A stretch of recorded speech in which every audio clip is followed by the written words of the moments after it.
Bismillahirrahmanirrahim. Assalamualaikum warahmatullahi wabarakatuh. Alhamdulillahirabbil alamin. Alhamdulillahilladzi anzala sakinata fi qulubil mu'minin liyazdadu imanan ma'a imanihim.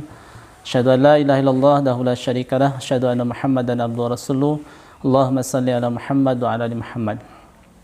Alhamdulillah, segala puji bagi Allah Subhanahu wa taala.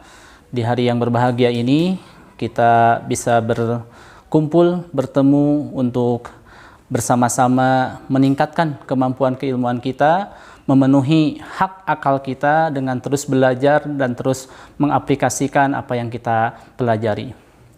Salat dan salam semoga senantiasa tercurah limpah kepada junjungan kita Habibana wa Nabiyana Muhammad sallallahu alaihi wasallam, kepada keluarganya, para sahabatnya dan para pengikutnya sampai akhir zaman.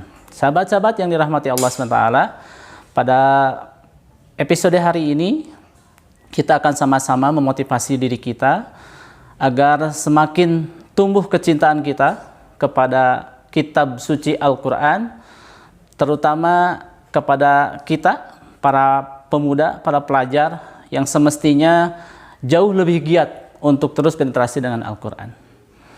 Kalau kita ibaratkan, tentunya kita pernah berjalan menelusuri sebuah kota atau sebuah perkampungan, atau kita berjalan-jalan ke gunung, maka hal yang pertama yang harus kita butuhkan adalah petunjuk arah. Tidak terbayangkan ketika kita tidak memiliki petunjuk atau kita tidak memiliki tujuan, maka langkah kita pun akan jauh, mungkin jauh dari sasaran yang kita tuju, atau bahkan kita bisa tersesat. Nah, semestinya begitulah dalam kehidupan kita, bahwa kita menjadikan Al-Quran itu adalah huda, bahwa Al-Quran itu adalah petunjuk. Bagi siapa? Bagi manusia. Semua manusia berhak mendapatkan petunjuk dari Al-Quran itu. Dan tentunya sebagai seorang muslim, kita harus menjadikan bahwa Al-Quran itu bukan hanya petunjuk saja, tetapi menjadikan pedoman dalam kehidupan sehari-hari. Betapa indahnya ketika kita bisa hidup di bawah naungan Al-Quran. Kenapa demikian? Karena ketika kita menemukan masalah, kita akan menemukan jawaban itu di dalam Al-Quran. Sahabat Rasul pernah menyampaikan kepada kita bahwasanya kalau saja aku kehilangan jarum, maka aku akan menemukannya di dalam Al-Quran. Artinya bahwa Al-Quran itu adalah pedoman hidup kita, bahwa Al-Quran itu adalah peta dalam kehidupan kita. Seseorang, mungkin ada yang pernah berjalan menelusuri pegunungan, kemudian dia diberi peta, tetapi dia tetap tersesat. Kenapa demikian? Karena dia tidak mampu membaca peta itu sendiri. Begitupun Al-Quran, bahwa Al-Quran itu adalah peta kehidupan kita. Kita punya tujuan, insya Allah tujuan kita sama, bertemu dengan Allah Subhanahu wa Ta'ala. Tetapi apakah kemudian kita mampu membaca peta yang Allah berikan kepada kita? Bukankah ketika kita membeli peralatan elektronik, gitu ya, kita pun diberikan manual book, maka kita pun akan membaca manual book itu. Kalau kita diberikan handphone baru, maka yang kita pertama buka itu adalah bukan handphonenya, tetapi bagaimana cara menyalakannya, bagaimana cara mematikannya, bagaimana men-charge baterainya. Itulah yang menjadi pedoman. Ya. Begitupun dalam kehidupan kita, maka sahabat-sahabat sekalian, kita harus menjadikan bahwa Al-Quran itu adalah pedoman dalam kehidupan kita. Artinya ketika kita mendapatkan kebahagiaan, kita ingat dengan Al-Quran, bahwa Al-Quran itu akan hadir pada diri kita dalam kondisi dan dalam keadaan apapun. Ketika kita sedih, Al-Quran bersama kita. Ketika kita gembira, Al-Quran bersama kita. Ketika kita punya masalah, Al-Quran bersama kita. Maka betapa indahnya hidup di bawah naungan Al-Quran. Dan Al-Quran itu harus kita yakini bahwa Al-Quran itu adalah pedoman hidup yang tidak pernah diragukan lagi. Dzalikal kitabul la raiba fi. Bahwa Al-Quran di dalamnya tidak ada keraguan-raguan lagi. Nah, sahabat yang dirahmati Allah Subhanahu wa Ta'ala, apa hal yang pertama yang harus kita lakukan agar kemudian Al-Quran itu bisa menjadi pedoman hidup kita? bahkan bisa menjadikan Al-Quran itu sahabat kita. Rasulullah SAW dalam sebuah hadisnya menyampaikan, Iqra'ul Qur'an fa innahu ya'ti yaumal qiyamah sabian li ashabi, gitu ya. Safian li ashabi. Bacalah oleh kalian Al-Quran karena ia akan memberikan syafaat kepada sahabat-sahabatnya. Sebagaimana seorang sahabat yang selalu ada ketika dibutuhkan, begitulah mestinya kita memperlakukan Al-Quran itu. Karena apa yang kita baca itu akan kembali kepada kita. Apa yang kita hafalkan itu akan kembali kepada kita. Maka interaksi dengan Al-Quran itu adalah hal pertama yang harus kita tumbuhkan dalam kehidupan kita.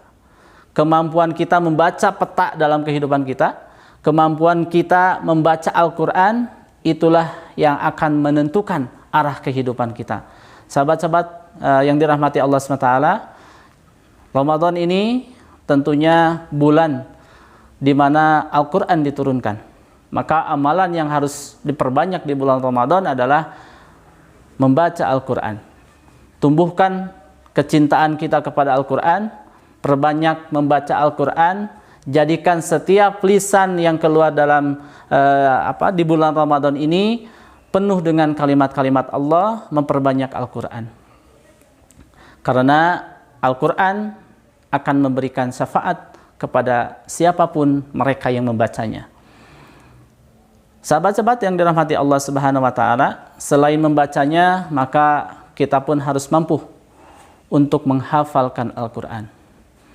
Kalau kita hari ini orang tua kita sudah tidak lengkap lagi, maka bisa jadi Al-Quran yang kita hafalkan itulah yang akan bisa menyelamatkan saudara-saudara kita yang kita cintai. Bisa jadi Al-Quran itulah yang kemudian memberikan cahaya di alam kubur mereka. Bisa jadi Al-Quranlah yang kemudian akan menyelamatkan kita dan mengumpulkan kita di surganya Allah Subhanahu wa taala. Setiap orang yang mampu membaca Al-Quran kemudian ditakdirkan oleh Allah Subhanahu wa taala masuk ke dalam surga, maka Allah akan berkata di sana di surga, bacalah oleh kalian Al-Quran seperti yang kau baca di dunia, maka sesungguhnya engkau akan berada di akhir ayat yang engkau bacakan.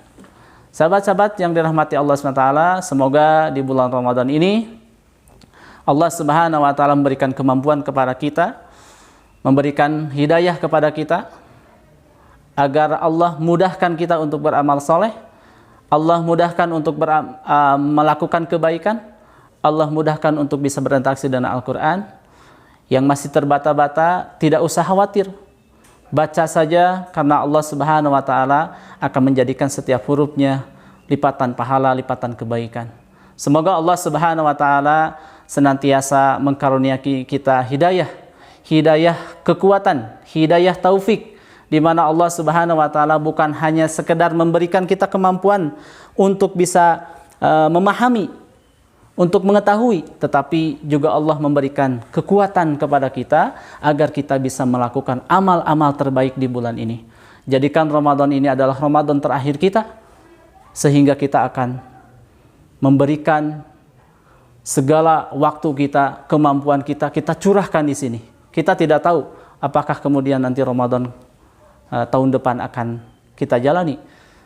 Maka jangan pernah menyia-nyiakan waktu, lakukan yang terbaik, berikan yang terbaik. Semoga Allah Subhanahu wa taala menjadikan Ramadan ini Ramadan yang terbaik yang pernah kita lalui di dunia ini. Itu saja sahabat-sahabat yang dirahmati Allah Ta'ala. Semoga banyak manfaatnya. Kurang lebihnya mohon maaf. Yang benar datangnya dari Allah Subhanahu wa taala, yang salah adalah kesalahan saya pribadi. Terima kasih. Semoga Allah Subhanahu wa taala senantiasa memberikan hidayah, melindungi kita semua. Assalamualaikum warahmatullahi wabarakatuh.